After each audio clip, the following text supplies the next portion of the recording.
reason, you can't have a conference without ABBA in Stockholm. So, and I think Phil said it, that is a really long, painful walk. Great, but if you're not from Sweden, which, how many of you are from Sweden? I can't actually see any of you. Okay, who's not from Sweden? That's a good amount of people. Woohoo! So yeah, if you're not from Sweden, then you might not know that Sweden has fantastic parental leave. In fact, it's actually 480 days of paid parental leave. And I'm currently on day 170 of that, which means today is Bring Your Kids to Work Day. So huge thank you to my husband for watching my kids. And if you hear a baby crying, it's probably mine, and not to worry. But it's fun because 2022, the last time this conference was held, I brought my daughter Freya, and she's here today with her brother, Stellan. So yeah, every time I come here, I have a new kid. Great. We're not talking about that today.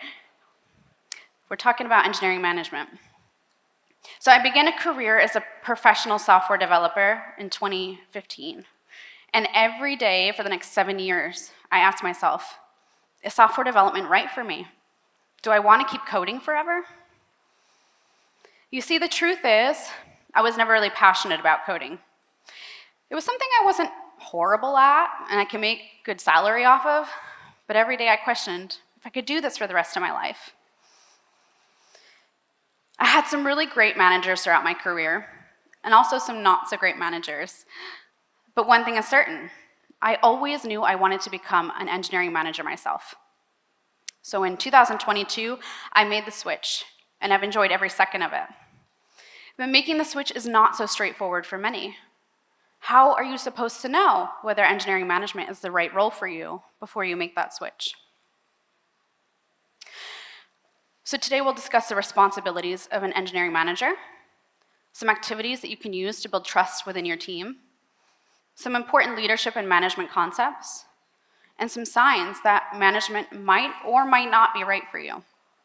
So whether you're a manager now, you're thinking about management, you're new or you're seasoned, or you're just an engineer who literally has no idea what your manager does during the day, my hope is that you learn something.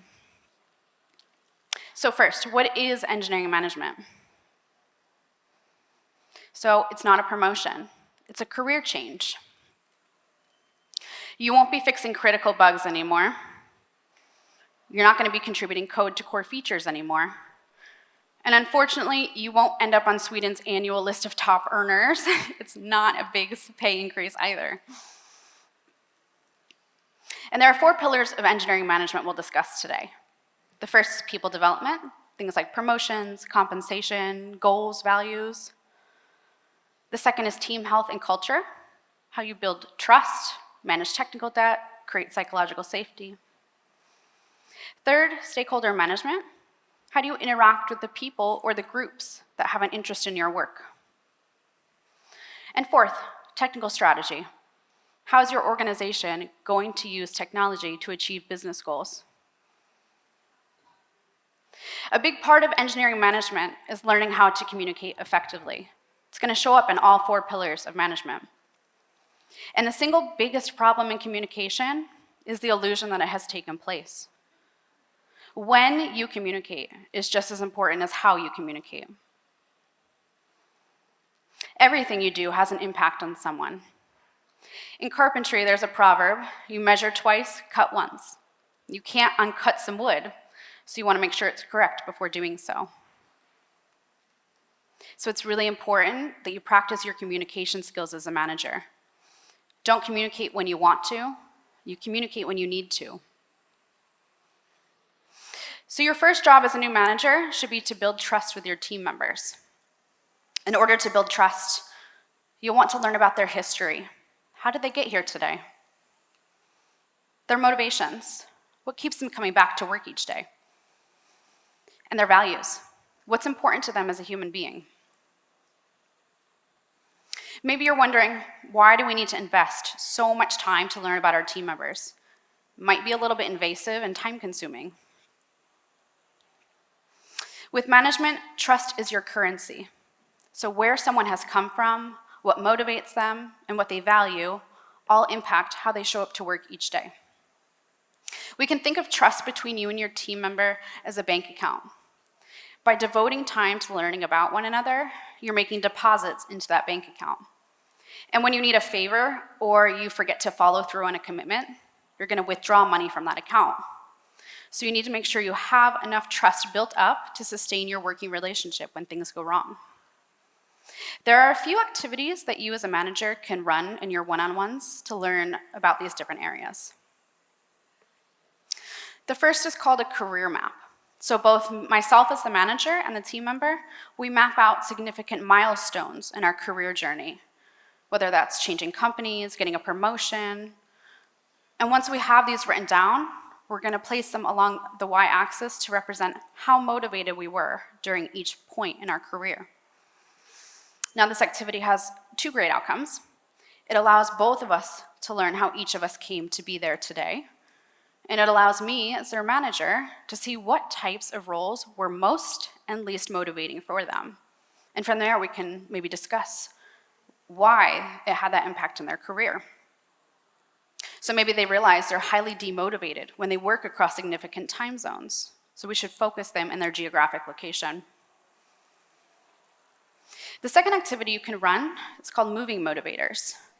It's called moving motivators because what motivates us changes across time. In this activity, they're going to take a series of cards with different motivators and rank them from most motivational to least motivational.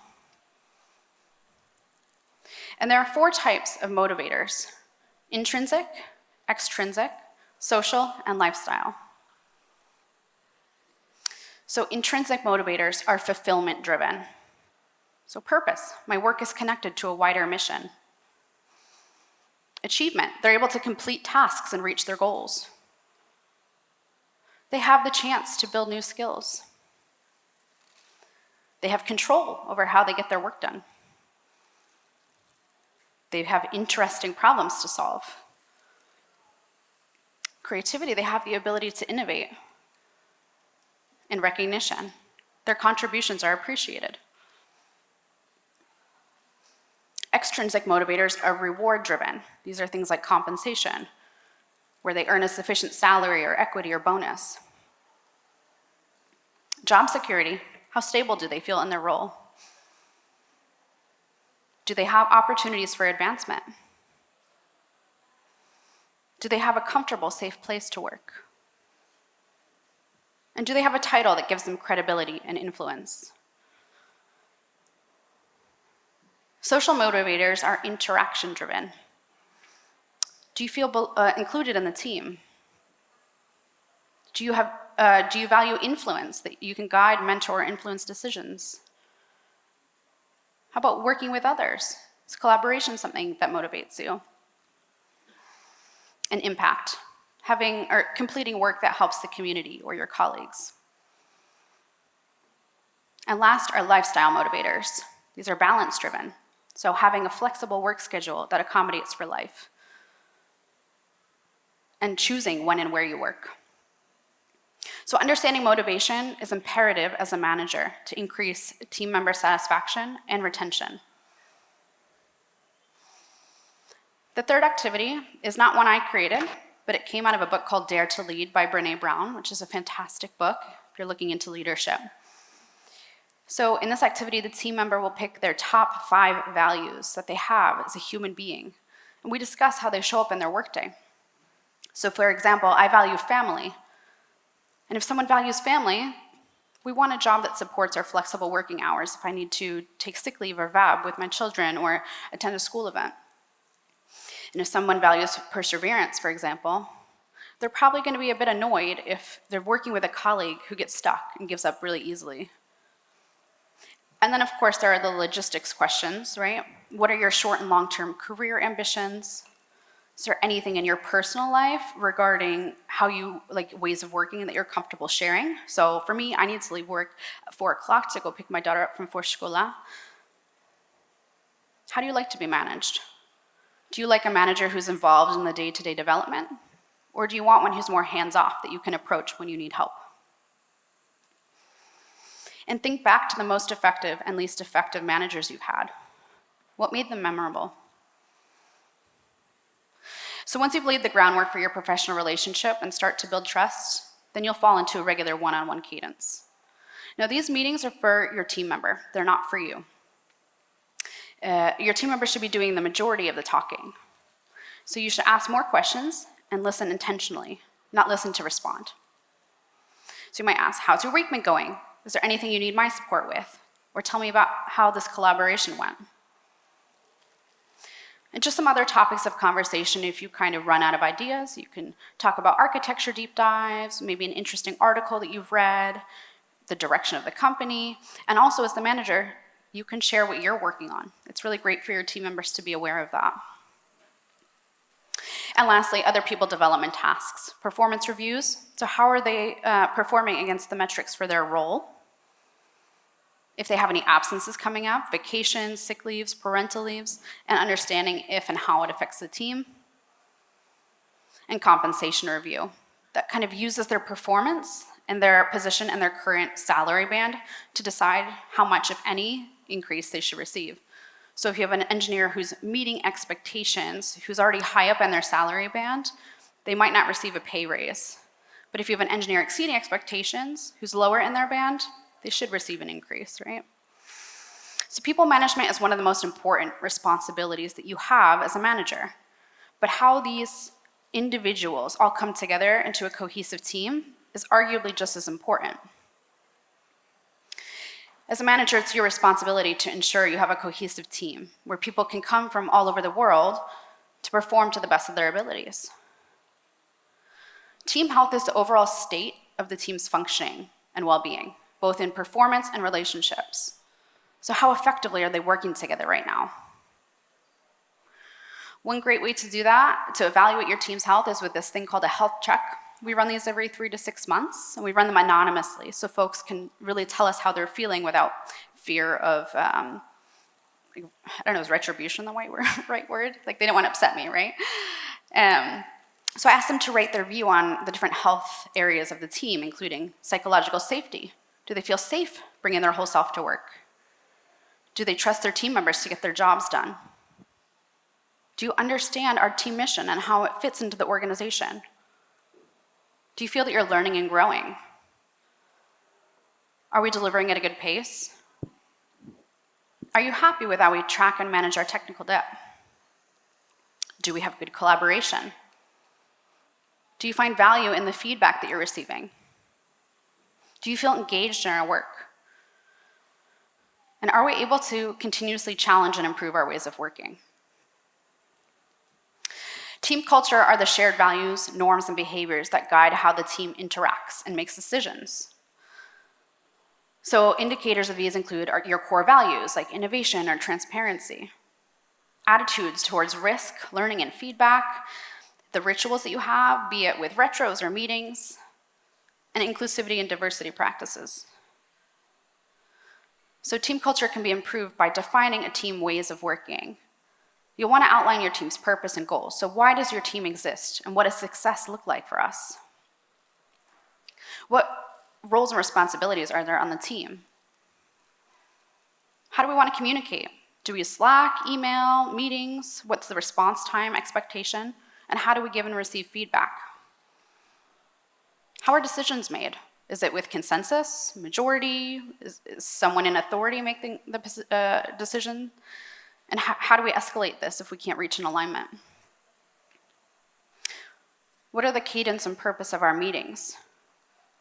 And what is our agreement on punctuality or agendas? What are the tools and workflows that we want to use to collaborate? How are disagreements surfaced and resolved? And do we all have a commitment to respect psychological safety?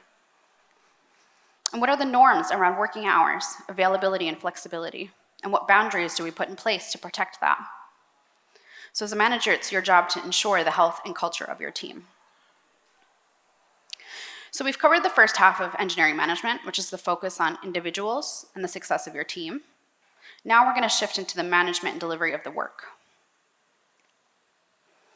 Some of the most difficult parts of stakeholder management include different stakeholders like product, design, leadership, customers. They often want different things. So as an EM, you need to be able to balance short-term asks with long-term investments like tech debt and scalability. You also need to be able to translate technical and business perspectives. Stakeholders might not understand the technical implications of the requests that they're making. And you need to explain trade-offs in plain language without too much detail and without oversimplifying. Stakeholders often want fast delivery, but quality, scalability, and team well-being also take time. So it can be difficult to set realistic timelines, especially if the work is uncertain. And stakeholders very likely outrank you or have more organizational power. So as an engineering manager, you often have to persuade rather than dictate. So build alignment without being the final decision maker. And lastly, handling scope creep. How often do your stakeholders say, just get this feature in, it's not that much harder, right? You have to be able to protect your team's focus, but also maintain the relationships with these stakeholders. So getting on the same page. These are some questions you might want to address when you are working with a new stakeholder. What are we being asked to build? Are there any security, privacy, or accessibility concerns? Is there a deadline or a launch date? And is there a build that we subsequently need to target to hit that date? Do we have any dependencies on other teams? How about designs? When will they be ready? Do we have any technical limitations or debt that could hold back this work? And how do we want to communicate? But how do you prioritize which stakeholders to communicate the most with and which can be satisfied with less frequent updates? So we can use this influence interest graph or grid here. So stakeholders with a high interest in what you're building, but not much influence, they should be kept informed. So they care about the outcome, but they don't have a lot of power. You can use regular updates to keep them engaged. Stakeholders with low interest and low influence should be monitored minimally. They don't have a lot of sway or concern, just keep them informed occasionally. Stakeholders who don't have a lot of interest but have a lot of influence, they have power, but they're not deeply invested in the day-to-day minutia. So keep them happy with updates at the right level, like high-level summaries. These are people like VPs or sponsors, for example. And stakeholders with high interest and high influence should be managed closely because they have both power and influence. They can make or break your initiative.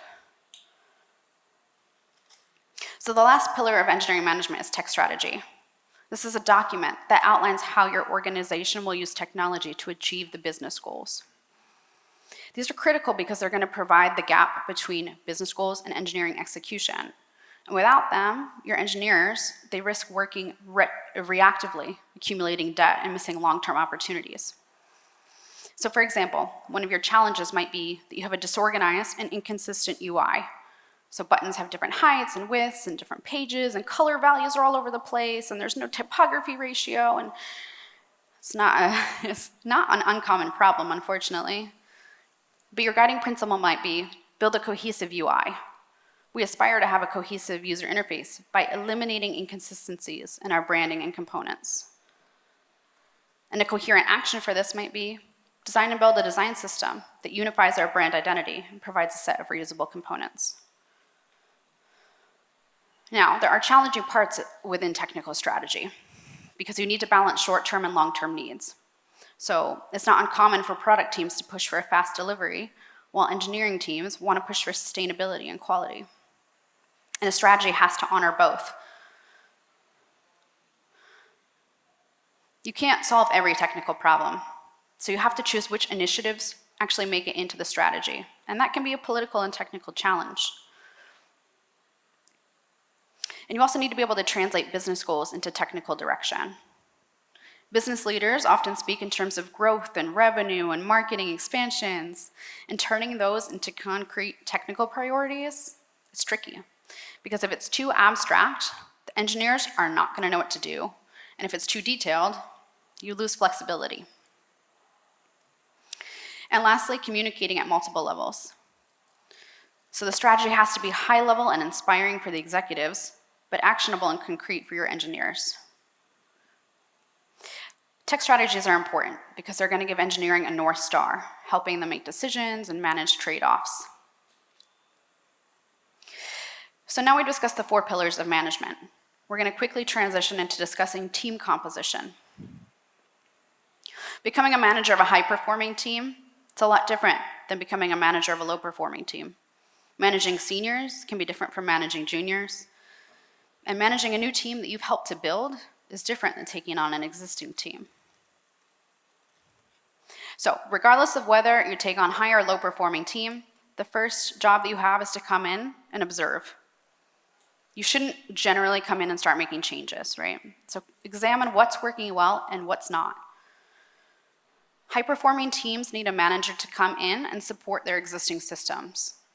So talk to every team member, identify what's really working well and why it's working well, to ascertain whether you as a new manager need to do something to support the functioning. But low-performing teams require a manager to identify bottlenecks and friction and remove barriers for delivery. It could be a conflict within the team. It could be that you've inaccurately estimated your work and now you're inundated with too many things to do. So identify the bottlenecks and seek to remove them. Senior engineers versus junior. Seniors generally require less guidance and are usually more autonomous. They probably have good domain knowledge and a good ability to communicate. Junior engineers might require more guidance. It really depends on the individuals, of course. But often they're more ambitious because they have a desire to get a promotion to the next level. Now, if you manage a team of tenured folks who've been with the company for a really long time, lean into that. Lean into their knowledge and expertise. But if you manage a team of newer engineers, you might need to learn alongside them, really depending on your own tenure within the team and at the company. But the great thing about new joiners is they have fresh perspectives, so they're able to see things that perhaps folks who've been there a longer time are not able to. And if you take on an established team, the trust could already be there within the team. So you need to figure out how you fit into that ecosystem. So take the time, if you take over a new team, of course, as well, you need to help build trust, right, through consistency over a long period of time. So take some time to understand that dynamic of the team that you're going to be managing, and where can you take advantage of the dynamics that already exist, and where do you need to invest a bit more time? Okay, if the job description of an engineering manager sounds great, it's a huge sign this role could be right for you. I also need to pick up the pace. So if I'm talking too fast, you can blame the clock, and I'm really sorry. So it could be a sign that management is right for you because you enjoy coaching, right? Not mentoring. Mentoring is a bit different. Mentoring is where you provide advice and you're teaching skills to someone, whereas coaching, you're helping someone explore problems and come to their own solutions. You can't be afraid of conflict, right? So unresolved tension within a team, it's going to grow and it's going to silently harm trust. So you need to have healthy conflict navigated constructively. You also have to discard your own judgment about a situation and approach it from a collaborative standpoint, because it's not you against them, it's both of you against a problem. So let's suppose you have an engineer on your team who shows up late to several meetings. How are you going to handle that? Are you comfortable with it? So you might be tempted to say, well, you're constantly late, super unprofessional, you obviously don't respect me or the team or the work that we're doing. If you can't show up on time, maybe you shouldn't be here. I sure hope you don't say that. That's awful. A collaborative response might be, hey, I've noticed you've been late or missed some meetings recently. I just want to check in. Is there something getting in the way of you being there on time? They're really, really important for the team. Let's figure out how to make sure you can be there and participate, right? This is focusing on their observable behavior and shows that you care for them. When we care about our team members, but we don't challenge them directly, this is coming from a place of ruinous empathy. So on the surface, it feels like you're being kind, you're being nice, right? What is nice exactly, right? They're not getting the feedback that they need. The performance and behavior issues aren't addressed, and it can hurt the team. But when we don't care about the person and we don't challenge them, maybe you shouldn't be a manager. Manipulative insincerity, it's a mouthful, right? Your words are insincere, and the person can tell that. So they're not going to receive the feedback as genuinely, and it's going to undermine your relationships. Well, to the right of that is obnoxious aggression. Feedback is direct, harsh, lacks empathy, can hurt your relationships and demoralize people. We want to operate from this quadrant of radical candor, where you show genuine care for the person, but you're still going to give them that honest feedback. It's going to build trust and improve performance. So you have to enjoy coaching and be able to have those hard conversations. Something that makes an engineer really great is the ability to commit to a task and deliver a high quality of work. Someone who's going to take that initiative and get things done. But as a manager, this can hold you back. Your time is going to be much more limited. So delegation is transferring responsibility for a task from yourself onto a team member. But why is it so important, right? Well, trust is your currency. So you need to be able to delegate. You'll have limited time. But you also need to know what tasks can be delegated and to whom. Important note, you don't delegate accountability. So you are still the one accountable. So if they don't actually get the task done, or if it's terrible quality, you are the one at fault for that. Things that you can and maybe should delegate: writing a proposal to use a new technology, maybe estimating incoming work for the next cycle, planning a social event, doing a tech investigation. And things you don't want to delegate: compensation review, performance review. Those seem a little bit confidential maybe. So it's really important to understand what tasks can and can't be delegated. And also you have to be cognizant of your team members' capacity, goals, life situations, etc. So if someone has to work early hours and someone has to work late hours for different life reasons, maybe don't partner them, right? And if someone's coming back from 9 months of parental leave, don't give them a high priority task their first week back. And also, just be careful not to micromanage people. If you value impact through outcomes, not authorship, so your name's not going to be attached to work as often. You might author like tech strategy or some RFCs, but your contributions will be measured through outcomes. So maybe shipping higher quality features faster, increasing productivity, improving system reliability, things of that nature. And you're comfortable making difficult or ambiguous decisions. So, how do you balance team growth versus individual growth? Do you let a junior take on a task knowing it's going to take them longer, or do you just give it to a senior? What if someone's underperforming but not clearly failing? Do you put them on a formal plan? What if two engineers disagree on an approach? Do you step in, or do you coach them? What if someone is going for promotion and they meet some but not all expectations? How do you prioritize tech debt versus feature delivery? Do you use an external tool or build it in-house? Should you use a new technology or choose one that's more stable? And of course, prioritization trade-offs. Do you shift engineers to help another team that's in crisis, even if it slows your own deliverables down? How transparent should you be about organizational changes? Should you split a growing team now to reduce the coordination cost, or should you wait to avoid disruption?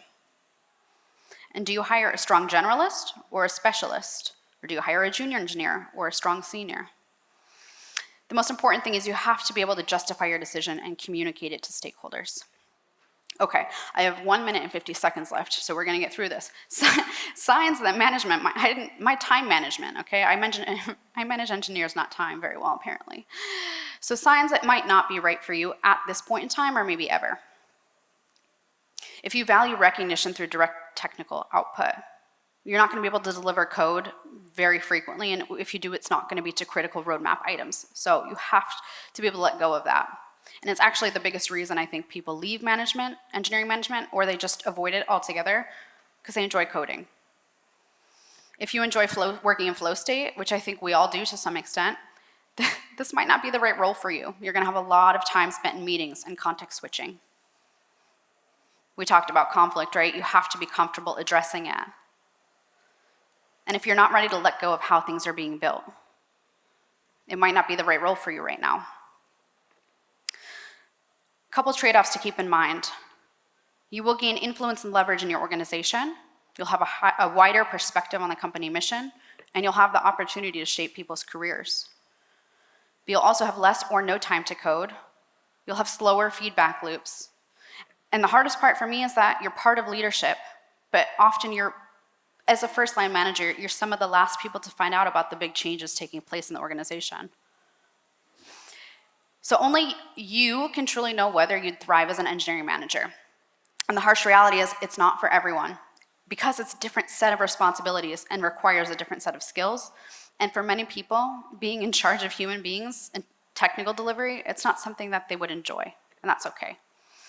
But if you're sure management is the right next step in your career and you want to prepare, experiment before committing. So try to mentor people or lead a project, lead processes like sprint planning or stakeholder management meetings. Let your manager know about your career ambitions. They should be able to support you. And learn. And as the MC has kindly announced, we have a podcast. This season is all about engineering leadership, and it's currently being released, so feel free to check that out for more. I also am starting a blog with all of my learnings over the past 3 years making that switch. With that, I'm only a few seconds over, so thank you.